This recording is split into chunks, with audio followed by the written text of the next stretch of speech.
নমস্কার, শান্তনু হাজরা বলছি। বিশ্বকাপ ফুটবল পরশুদিন শেষ হয়ে গেছে। তো আবার নতুন করে বিশ্বকাপ ফুটবলের মধ্যে আরেকটি ঘটনা ঘটছে দেখছি, এবং আরও বেশি আনন্দ পাচ্ছি। এই যে নানান রকম গেম প্ল্যান, সেটা হচ্ছে পশ্চিমবঙ্গের রাজনীতিতে। পশ্চিমবঙ্গের রাজনীতিতে যে দলটা সবচেয়ে বেশি জনপ্রিয় ছিল বা সবচেয়ে বেশি পাল্লা যার দিকে বেশি, তারা এখন চার টুকরো হয়ে গেছে। এই চার টুকরোর মধ্যে একটা প্রতিযোগিতা, সেটিং প্রতিযোগিতা। কারণ চারটে দল হয়েছে, একটা হচ্ছে গিয়ে বালিশচাটা তৃণমূল ঋতব্রতকে নিয়ে, একটা হচ্ছে কালীঘাট তৃণমূল মমতা ব্যানার্জিকে নিয়ে, একটা হচ্ছে দিল্লির তৃণমূল। একটা আলাদা দল তৈরি করে আলাদা দলে মিশে গেছে। আরেকটা হচ্ছে গিয়ে এই আপামর জনসাধারণকে নিয়ে একটা তৃণমূল, যারা কোন দলে যাবে বুঝতে পারছে না এখন।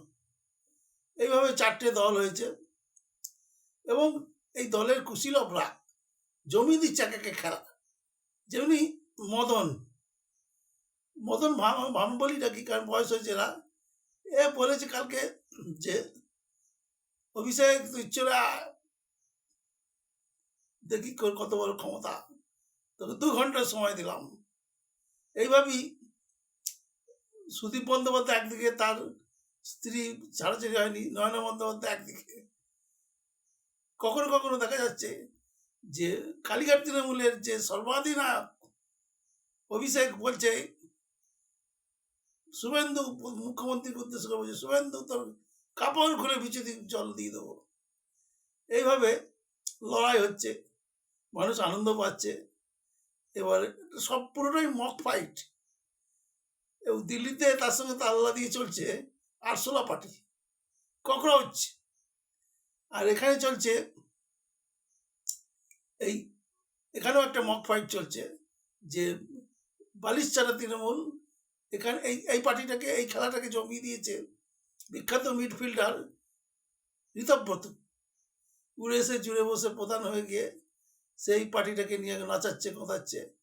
মানুষ আনন্দ সব উপভোগ করছে।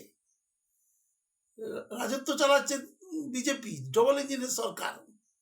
আর এই ফেলে দেওয়া অংশটা নিয়ে যে যে খেলা খেলছে, যে ফাইট হচ্ছে, যে টুর্নামেন্ট চলছে, সেই টুর্নামেন্ট মানুষকে আনন্দে ভরিয়ে রেখেছে।